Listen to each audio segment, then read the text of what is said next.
اگه یه دختری موهاشو بذاره بیرون، از نامحرم نپوشونه موهاشو، این عذابش قیامت چیه؟ شنیدین عذابش چیه؟ آویزونش میکنه از چند سال؟ مثلا 100 سال، 10 سال. بعد میشه بگید یک روز در قیامت معادل چند روز در عالم دنیاست؟ گفتن 50 سال. نه که انقدر طولانی، یعنی اینجوری میگذره، سخت میگذره. میخوام بگن سخت میگذره. یعنی یه دختری موهاشو گذاشته بیرون، بعد خدا 1000 سال اینو همو آویزون میکنه، بعد وسط آتیش. بعد مثلا طرف میگه من تشنمه، چی بهش میدن تو جهنم؟ زقوم. ها زقوم چیه گفتن؟ چرک و خون جوشیده، داره میجوشه، قل میزنه، چرک و خون. بعد زقوم میریزن تو حلقه، میگه روده ها رو هضم میکنه، از بدن خارج میشه، دردو میچشه، این اعصابش از کار نمیفته، این زجر رو به تمامه درک میکنه.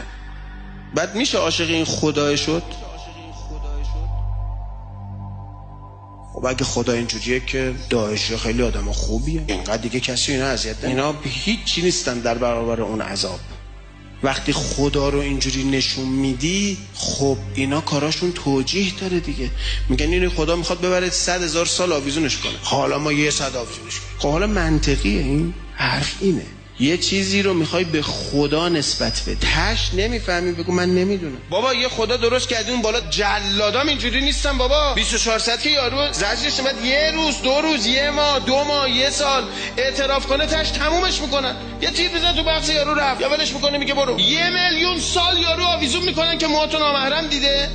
من میخوام بگم من کار با حجاب تو ندارم، نمیخوام الانم بگم موشو میذاره بیرون گناه کمی یا گناه زیادیه. من میخوام بگم این عذاب منطقیه یا منطقی نیست. میخوام بگم یه خدایی درست کردی اون بالا جلادخونه راه انداخته. خب مؤمنین اینجوری هم میخواد دیگه. اینا برای کدوم خدا دارن قربونی میکنن؟ برای خدایی که یه تار مو رو 1000 سال آویزون میکنه، بعد چرک و خون رو میده بجوشونن، میگه اینو به جای آب بدید بخوره به اینا. میاد به اهل بیت نماینده یه همچی خدایی باشن؟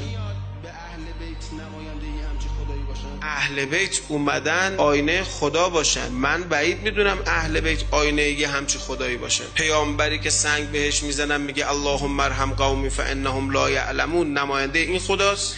علی که از ظرف شیر خودش میده به قاتل خودش، علی که میره بالا سر قاتلش به قاتلش میگه من تو رو میبخشم اگه زنده بمونم، علی که میره قاتل خودش رو توبه بده، علی که تمام مخارج زندگی اهالی نهروان رو میداد، نهروانی ها خودشون اونجا بودن، زن و بچهشون تو کوفه بودن.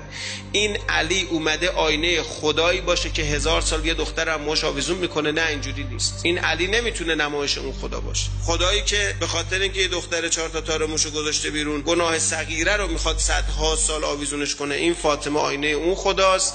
حسن ابن علی که قاتل خودش رو فراری میده، اسمشو لو نمیده، آینه اون خداست. حسین ابن علی که تو گودال قتلگاه داره برای شمر گریه میکنه، این آینه اون خداست. خدا باید قشنگ باشه. یه دین درست کردیم خطرناک.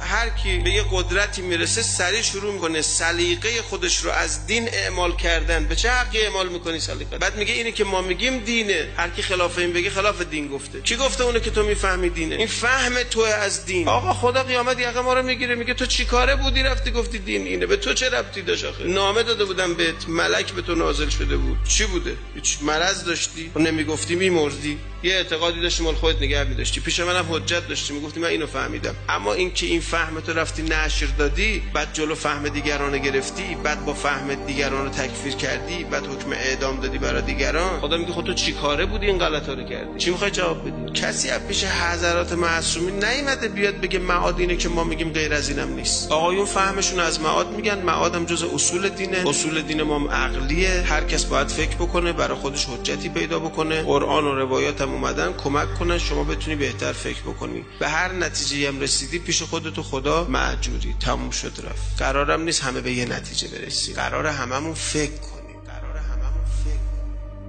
چیزی که تقلیدی نیست. اگه من فکر کردم به یک نتیجه رسیدم غیر از اون که شما رسیدی، باید بگی نتیجه تو باطله. یعنی چی؟ این معادی که شما میگی اصول دینه، بعد میگی اصول دین عقلیه، خودت باید بری برای خودت حجت به دست بیاری. اگه من رفتم فکر کردم بر اساس منابعی که هست، با تفکر و عقل خودم، با آیات قرآن به اون نتیجه رسیدم غیر از اون که گفتن، حالا بعد بگی که ایشون انحراف عقیده داره.